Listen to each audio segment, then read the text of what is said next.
Germany, the land that constantly thinks on how to make people's lives more miserable.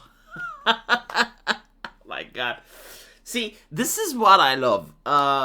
People think that they hate environmentalists, but I don't think you hate them enough. So, not only do they have like a terrorist attack that got 40,000 Germans to freeze in the cold, not only do they manage to make legal pressure so that Germany shuts down their nuclear reactors, but now they also make sure that Germans know that they don't really own their cars.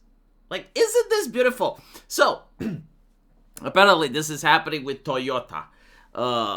They had this app, which, if it's snowy outside, if the weather looks like that, you would basically turn on your car in order to preheat it, so that when you go inside, you don't have to scrape all of the ice and the snow from the window, because like they have systems that do it themselves. And it's also not freezing cold. Like, you start your car from the house, you grab your keys, by the time you go downstairs, the car is warm. Apparently Toyota said, you know what, how about you go fuck yourself, and you don't get to do that because we're protecting the environment. Oh my fucking God. Right.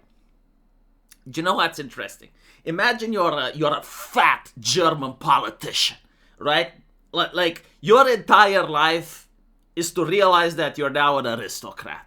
Like, people can't make fun of you because you can sue their ass. I'm not kidding. That is actually possible in Germany.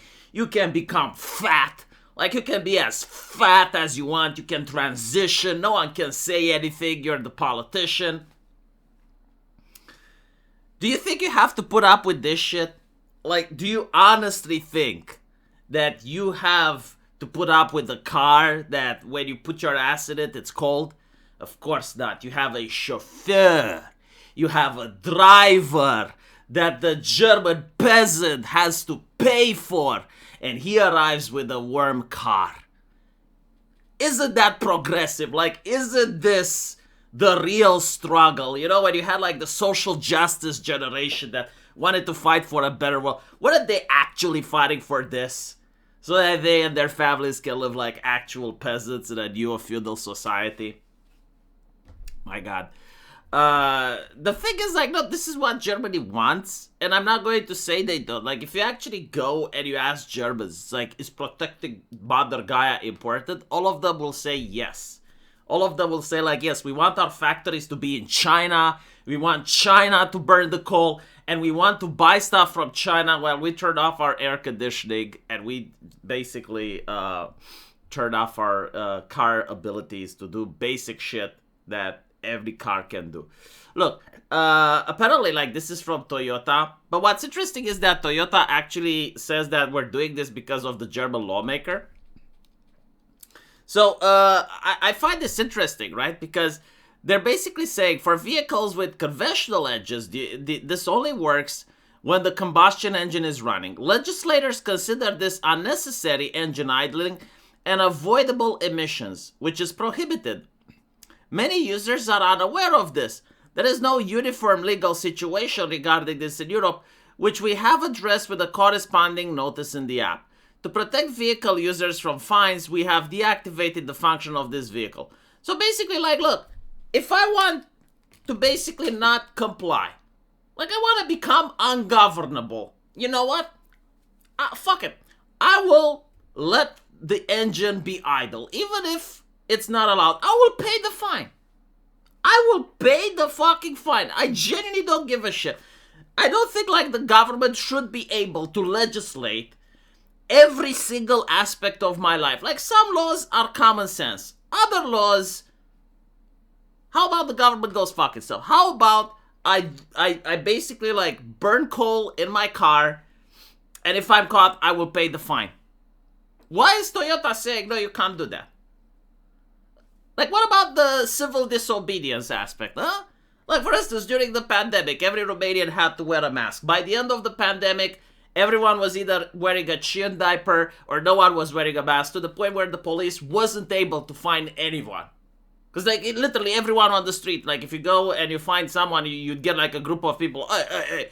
Right? Like, that's civil disobedience. That's how, like, people are having checks and balances to the government, or, like, is this not a thing? Like, should people basically not say, you know what?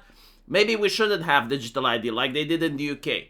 Maybe we shouldn't have, like, a law that forces people to not be able to have full control of their car. Like, what's next?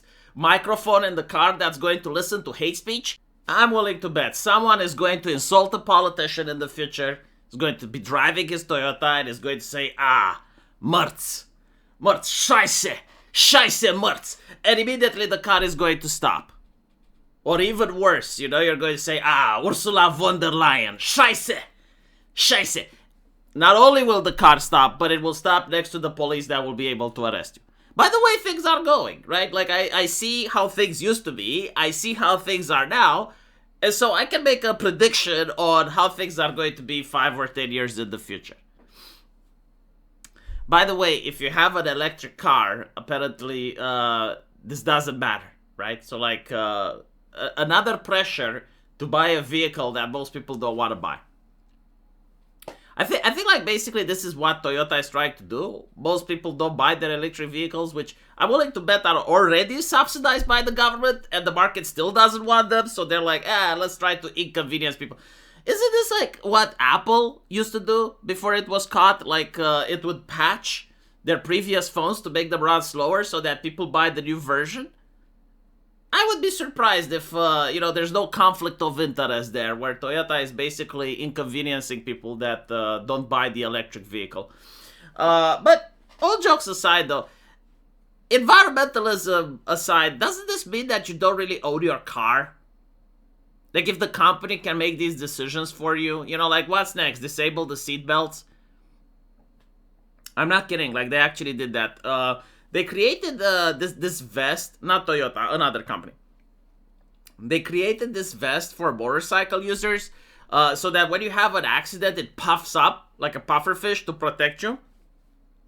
The thing is, like, you could buy it paying for a subscription. And if you forgot to pay the subscription, the vest wouldn't work.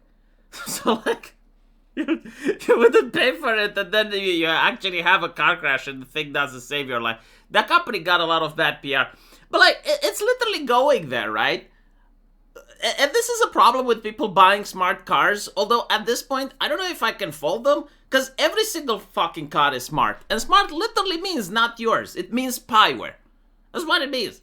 Because I'm actually looking to buy a car for my wife. And, like, everything is smart. And the thing is, like, okay, what if I buy an old Dacia or some Romanian car that is not smart? Well, no, because that one pollutes. So, in order not to pollute, you're kind of compelled to buy one of these new cars, and every single one of these new cars have, like, the quote-unquote smart features attached. Of course, you can opt in for, like, one with less smart features, but it's still fucking smart. Yeah, it is what it is, I guess. Like, if people put up with it, they put up with it. I think, like, at some point, it's going to become so obnoxious that people will stop putting up with it, but we're probably a long way from there. Anyway, let me know what you guys think, and as usual, I will see you in the comment section. Take care.